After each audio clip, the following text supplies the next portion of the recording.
नमस्कार दोस्तों, सफल स्टडी क्लास में आप सभी का स्वागत है। मैंने कहा था कि एनएमएमएस की जो आपकी तैयारी है वो शुरू हो चुकी है, राष्ट्रीय आय एवं योग्यता आधारित छात्रवृत्ति।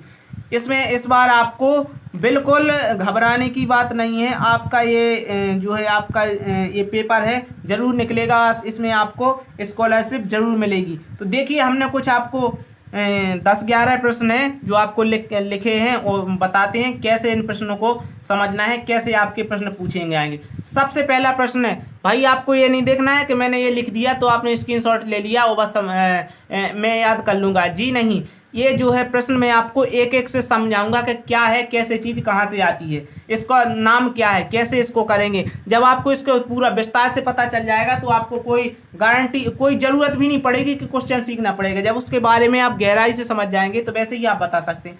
सबसे पहला प्रश्न है आपका, क्या कह रहा है, खाने के सोडे का रासायनिक सूत्र बताइए। खाने का सोडा होता है जो अपन घर में सोडा यूज करते हैं, किसी भी चीज़ में पकवान बनाते हैं उसमें सोडे को डालते हैं, तो वो होता है आपका जो खाने का सोडा। उसका जो सूत्र होता है NaHCO3। इसका जो IUPAC नाम होता है सोडियम हाइड्रोजन कार्बोनेट, इसका जो IUPAC नाम होता है। और दूसरा साधारण नाम इसका होता है सोडियम बाइकार्बोनेट। देखिए, हम इधर लिख लेते हैं साधारण नाम सोडियम बाइकार्बोनेट। ये मैं गारंटी से कहता हूं। अच्छा, विज्ञान में आपको जो प्रश्न पूछे जाएंगे उसमें विज्ञान में भी आपकी फिजिक्स आएगी और केमिस्ट्री आएगी। ये मत सोचना ये जो क्वेश्चन है ये आपका केमिस्ट्री का क्वेश्चन है। आपकी जो विज्ञान है इसको इसलिए बांटा गया है क्योंकि जब आप हाई स्कूल से जाएंगे तो आपकी ये विज्ञान आपकी दो विभागों में बट जाएगी, एक तो फिजिक्स और एक केमिस्ट्री, दो विभागों में बटेगी। तो ये आपका केमिस्ट्री यानी रसायन विज्ञान का क्वेश्चन है। दूसरा क्वेश्चन क्या कह रहा है, एक रासायनिक परिवर्तन का उदाहरण है। तो सबसे पहले रासायनिक परिवर्तन क्या है, जब कोई पदार्थ किसी अन्य पदार्थ से मिलकर एक नया पदार्थ बना लेता है। जैसे आप बारिश के मौसम में देखते हो, सबसे पहले आप उदाहरण देखिए, लोहे में जंग लगना। लोहे में जंग लगना कैसे, बारिश के मौसम में अगर अपन किसी भी अपनी जो घर में लोहे के किवाड़ होते हैं, लोहे के फाटक होते हैं, अगर उनमें अपन पेंट नहीं करते हैं तो देखते हो कि जंग लग जाती हो, वो वहाँ से गेट खराब हो जाता है, लोहे की वस्तु होती है। तो ये क्या होगा, जब कोई पदार्थ किसी अन्य पदार्थ से मिलकर, तो अपना लोहा है, लोहे पे कोई दूसरा जंग है, जो जंग आया वो उस पे लग गया। यानी कोई आप हो और कोई आपके पास आया, उस पे दूसरी तरफ से वो आपको आपके विपक्ष में हो गया, वो आपसे ज़्यादा ताकतवर है। तो वो आपसे ज़्यादा ताकतवर है तो आपके साथ में जो लोग होंगे तो उनसे आपको तोड़ के वो अपने साथ में ला लेगा। तो वही ये जंग है, वो वही काम करता है। ये ताकतवर है तो लोहे को खराब कर देता है। दूसरी चीज़, अगरबत्ती का जलना, ये भी रासायनिक परिवर्तन है। दूध का फटना, आपने देखा होगा हमारे घर में अगर अपन ज़्यादा दूध थोड़ा बासा टाइप का होता है या ज़्यादा ख़राब हो, ज़्यादा उसको जब अपन पनीर बनाते हैं उबालने के लिए तो क्या कहते हैं, अधिक टेम्परेचर पे डालते हैं, गर्म करते हैं। और दूसरी चीज़, उसमें नींबू का रस डालते हैं, क्यों, ताकि दूध फट जाए। तो वो भी रासायनिक परिवर्तन है। ये आपको देखिए, मैं ये इसी तरह आपको क्वेश्चन समझाऊंगा ताकि आपको समझ में आ जाए। ये नहीं है कि मैंने कह दिया इसके उदाहरण ये हैं, इसके उदाहरण ये हैं। दूसरी चीज़, मैंने इसमें आपको ऑप्शन इसलिए नहीं लिखे ताकि आप कोई कन्फ्यूजन ना रहे, इसलिए लिखा है। तब आपको जब ये याद हो जाएगा तो आपको ऑप्शन देखने की कोई ज़रूरत नहीं है, आप सीधा क्वेश्चन को सही आंसर देंगे। आपने पढ़ा खाने के सोडे का रासायनिक सूत्र, आपको याद आ गया सोडियम बाइकार्बोनेट। बस आपने सोडियम बाइकार्बोनेट का सूत्र क्या होता है, यानी NaHCO3 आपने लिख दिया, आपने टिक कर दिया, बस किसी को देखना ही नहीं ऑप्शन। आपका तीसरा क्वेश्चन क्या कह रहा है, किसी तत्व के समान परमाणु क्रमांक परंतु विभिन्न परमाणु भार वाले परमाणुओं को कहते हैं। फिर से पढ़ना क्वेश्चन को, किसी तत्व के समान परमाणु क्रमांक परंतु विभिन्न परमाणु भार वाले परमाणुओं को कहते हैं। उनको क्या कहता है, समस्थानिक। अभी देखिए, मैंने कहा है आपको जो परिभाषा होती है ये आपकी परिभाषा है।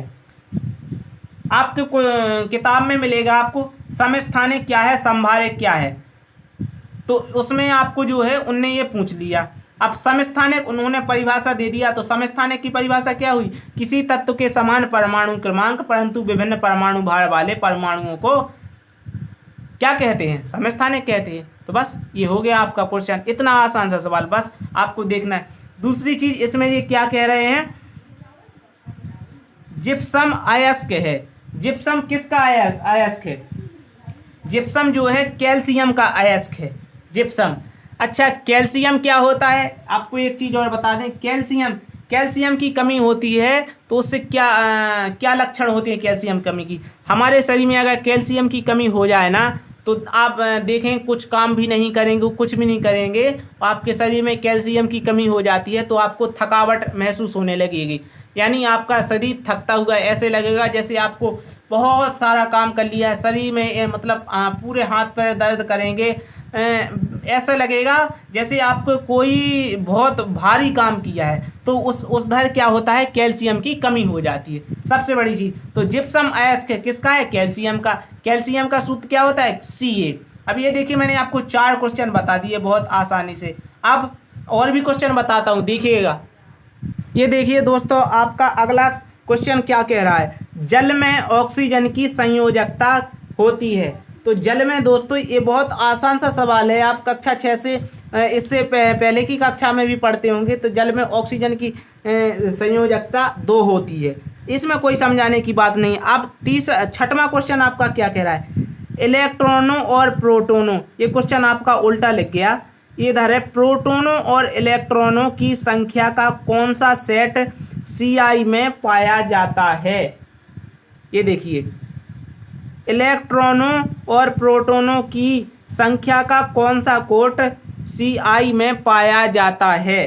तो इसका जो होता है दोस्तों, यार गलती हो गई, Ci नहीं है, Cl है। वो धोखे से मैंने I लिख दिया क्योंकि Ci किसी का सूत्र नहीं है, इसलिए मैं कंफ्यूजन कर रहा था। देखिए कुछ नहीं, क्या कह रहा है, इलेक्ट्रॉनों और प्रोटोनों की संख्या का कौन सा सेट Cl में पाया जाता है, यानी क्लोरीन में कौन सा सेट पाया जाता है। तो इसमें 17 प्रोटॉन पाए जाते हैं और 18 इलेक्ट्रॉन। मैंने कहा था क्वेश्चन आगे उल्टा लिख गया, प्रोटॉन आगे है और इलेक्ट्रॉन पीछे है। तो इसमें 17 प्रोटॉन और 18 इलेक्ट्रॉन पाए जाते हैं। अब क्या कह रहा है, निम्न में से कौन सी प्रोड्यूस गैस है। ये क्वेश्चन बहुत महत्वपूर्ण है, देखिए आप कैसे है महत्वपूर्ण, मैं आपको समझाता हूँ। क्या कह रहा है, निम्न में से कौन सी प्रोड्यूस गैस है। अब आपने अभी तक तमाम गैस पढ़ी होंगी, लेकिन ये पहली गैस आपको बता रहा हूँ कि प्रोड्यूस गैस क्या है। प्रोड्यूस गैस है जो यानी क्या है, प्रोड्यूस गैस है। प्रोड्यूस गैस है आपकी ईंधन गैस। प्रोड्यूस ऐसी ईंधन गैस है जो कोयले जैसी सामग्री से बनाई जाती है। ये है आपकी प्रोड्यूस गैस। मैंने विस्तार पूर्वक आपको समझाऊंगा क्या कैसे क्वेश्चन आता है। मैं इसका विस्तार पूर्वक पहले खुद क्वेश्चनों को लिखा हूँ, इसका विस्तार पूर्वक सरल भाषा में अध्ययन करा, एक नोट्स बनाया हूँ। नोट्स बना के मैंने आपको ये क्वेश्चन बता रहा हूँ। तो प्रोड्यूस क्या है, ऐसी गैस है, ऐसी ईंधन गैस है जो कोयले जैसी सामग्री से बनाई जाती है, जिसको कहते हैं प्रोड्यूस। अच्छा, प्रोड्यूस गैस का सूत्र होता है CO+N2। ये आपका इसमें पूछा जाएगा। अगर आपका एक क्वेश्चन आता है उसमें ऑप्शन दे दिया कि प्रोड्यूस गैस क्या है, तो उसमें ऐसे ही पूछा जाएगा CO+N2। और भी क्वेश्चन दे देगा, यानी मेथेन, यानी कोई भी क्वेश्चन दे देगा CH4 CO2, कोई भी क्वेश्चन, तो उसमें कुछ नहीं करना है। ये रहा आपका सही उत्तर, तो बस आपने ये सही कर दिया। अब क्या कह रहा है, निम्न में से कौन सा असंतृप्त हाइड्रोकार्बन है। बहुत आसान सा सवाल है दोस्तों, बस आपको समझ में आना चाहिए। सबसे पहले समझाते हैं असंतृप्त हाइड्रोकार्बन क्या है। ऐसे हाइड्रोकार्बन यानी ऐसे हाइड्रोकार्बन जिनमें दो या प्रत्येक कार्बन, यानी सॉरी, ऐसे हाइड्रोकार्बन जिनमें प्रत्येक कार्बन में दो या दो से अधिक द्विबंध पाए जाते हैं। ऐसे हाइड्रोकार्बन जिनमें दो ऐसे कार्बन में सॉरी इसकी परिभाषा उल्टी हो रही, कन्फ्यूजन हो रही मेरे, मैं आपको फिर से बताता हूँ। ऐसे हाइड्रोकार्बन जिनमें किन्हीं दो या प्रत्येक कार्बन में मध्य द्विबंध पाया जाता है या द्विबंध पाया जाता है, उसे असंतृप्त हाइड्रोकार्बन कहते हैं। इसका उदाहरण क्या है? तो देखिए, संतृप्त उदाहरण होता है जो संतृप्त उदाहरण में एक बंध पाया जाता है, यानी एकल बंध पाया जाता है। तो ठीक है, संतृप्त उदाहरण के जो संतृप्त हाइड्रोकार्बन के जो उदाहरण होते हैं वो होता है आपका मीथेन, एथेन, प्रोपेन। अच्छा, मीथेन, एथेन, प्रोपेन ये रहा। इसमें आपके जो ऑप्शन में है एथिलीन। मैंने एक क्वेश्चन पेपर लिया है आपका पुराना, उससे आपका ये सेट बनाया है, उसी से मैं आपको हल कर रहा हूँ। तो उसमें आपका ये क्वेश्चन है एथिलीन। जब आपके तीनों मीथेन, एथेन, प्रोपेन हो जाए संतृप्त में चले जाएंगे तो असंतृप्त क्या बचा? एथिलीन। एथिलीन आपने लगा दिया, ये रहा आपका सही उत्तर बिल्कुल। अब क्या कह रहा है? ब्रास निम्न में से किसकी मिश्र धातु है? अब दोस्तों आप कहेंगे कि भाई ब्रास हमने अभी तक पढ़ा नहीं है, बहुत आसान सा क्वेश्चन है। ब्रास जो है पीतल होता है, जो पीतल को कहते हैं ब्रास, ठीक है, पीतल है, यह पीतल को कहा जाएगा ब्रास। तो उसने क्या पूछा है, कहाँ गया क्वेश्चन? ब्रास यानी पीतल निम्न में से किसकी मिश्र धातु है? जो पीतल बनाया जाता है तो वो किस धातु से बनाया जाता है? तो तांबा और जिंक, Zn, इन दोनों से बनाया जाता है। तांबा से और जिंक से बनाया जाता है मिला के, जो आपकी जो धातु बनती है उससे बनता है आपका पीतल।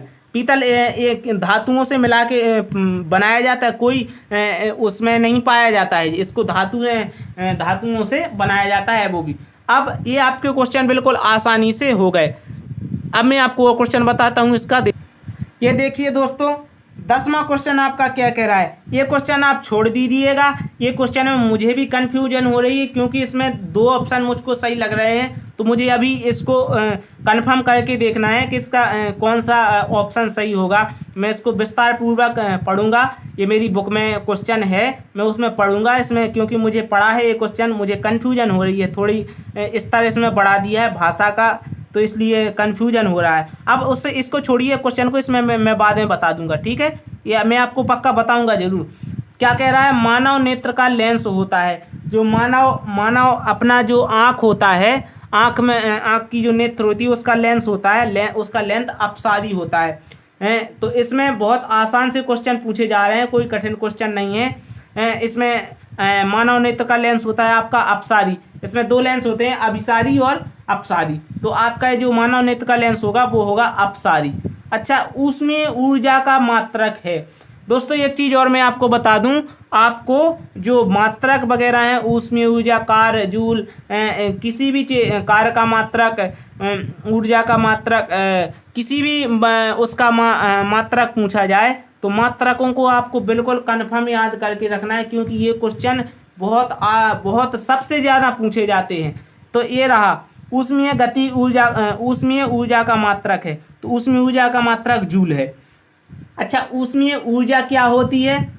ऊष्मीय ऊर्जा जैसे वो ऊर्जा, आपने कोई लोहे की छड़ ली, लोहे की छड़ छुइए, आपने चाय बनाई है, चाय बनाने वाला जो आपका वो उसको क्या कहते हैं, हत्ता होता है ना, जिसमें चाय बनाते हैं, वो अपन किसी गैस पे चढ़ाते हैं, किसी चीज़ पे, या हाँ सब्जी बना रहे हो, उसमें चम्मच डली हो और चम्मच थोड़ी देर के लिए अपन पकड़े रहो तो उधर गर्म नहीं होता, अगर छोड़ दिया तो सारी चम्मच गर्म हो जाती है। तो क्या हुआ, उसमें ऊष्मा का प्रभाव हो गया। तो इसी को ऊष्मीय ऊर्जा कहते हैं कि एक तरफ से वो ऊष्मीय ऊर्जा बहुत जल्दी ही अपना प्रभाव कर लेती है, एक तरफ से दूसरी तरफ, इधर गर्म है तो उस तरफ भी गर्म हो जाएगी। अगर आप हाथ में पकड़े रहेंगे तो आपको महसूस नहीं होगा, क्योंकि उसमें वहाँ पर ऊष्मा का प्रभाव नहीं होगा। तो ये आपकी ऊष्मीय ऊर्जा हो गई। अब ऊष्मीय ऊर्जा का मात्रक होता है जूल। अब देखिए, मैं आपको परिभाषा भी बता रहा हूँ, उसका मात्रक भी बता रहा हूँ, इतनी आसानी से आपको पढ़ा रहा हूँ। अगर ये आपको समझ में नहीं आया तो फिर आपकी ही कमी है, क्योंकि अगर आप इतने आसानी से नहीं समझ सकते तो आप कैसे इस पेपर को निकालेंगे। हाँ, अगर आप ये क्वेश्चन बिल्कुल आसानी से समझ गए, वो आपको क्वेश्चन याद हो गए, गारंटी से कहता हूँ कोई आपको फेल नहीं कर सकता। कोई भी कॉपी चेक कर ले, गारंटी है आपके 90 में से फर्स्ट सेट में आपके 70 नंबर में लाने की गारंटी देता हूँ, और सेकंड सेट में से 90 में से 90 नंबर ही आने चाहिए, क्योंकि साइंस और सोशल साइंस, इनमें तो आपके एक भी क्वेश्चन गलत नहीं होने चाहिए। अगर मैथ में आप गलती कर देते हैं तो मैं 5 नंबर काट दूंगा, तो 85 और 80 नंबर आपके आना अनिवार्य हैं। अच्छा, मैं आपको और भी इसके जो सारे क्वेश्चन हैं मैं आपको सब कुछ बताऊंगा, विज्ञान के, सामाजिक विज्ञान के, मैथ के, धीरे धीरे विस्तार पूर्वक पढ़ेंगे। ये आपके क्वेश्चन मैंने आपको बता ही दिए। अच्छा, जो आपके क्वेश्चन हैं, जो आपके साथ में कक्षा 8 में पढ़ते हैं, आपके छोटे बड़े भाई बहन, उनको आप शेयर करो, उनसे कहो कि आपके लिए, अभी बहुत लोगों को इस परीक्षा के बारे में पता नहीं है, क्योंकि पहले ये परीक्षा ऑफलाइन होती थी दोस्तों, अब ये ऑनलाइन, इसका यानी ऑनलाइन फॉर्म भरता है, ऑनलाइन परीक्षा नहीं होती है। पहले फॉर्म जमा करने जाना पड़ता था कि उस जगह जाइए जमा करने, फॉर्म नहीं मिलता था, ऐसे परेशान होते थे। ये परीक्षा बहुत पुरान पहले से चल रही है, लेकिन अब इसका जब ऑनलाइन डिजिटल का ज़माना आ गया है, तो अब ऑनलाइन आप किसी भी ऑनलाइन सेंटर पे जाके इस परीक्षा के, जैसे ही मैं बताऊंगा कि इसके फॉर्म भरने लगे हैं, मैं आपको बता दूंगा कि इसके फॉर्म भरना चालू हो चुके हैं, आप इसका आवेदन कर सकते हैं। अच्छा, ये आपको क्वेश्चन समझ में आए हो तो अपने सभी दोस्तों को शेयर करें और हमारे चैनल को सब्सक्राइब करें, हमें अपना सपोर्ट करते रहिए। बहुत बहुत धन्यवाद। ऐसे ही हम नए मज़ेदार वीडियो लाते रहेंगे। बहुत बहुत धन्यवाद।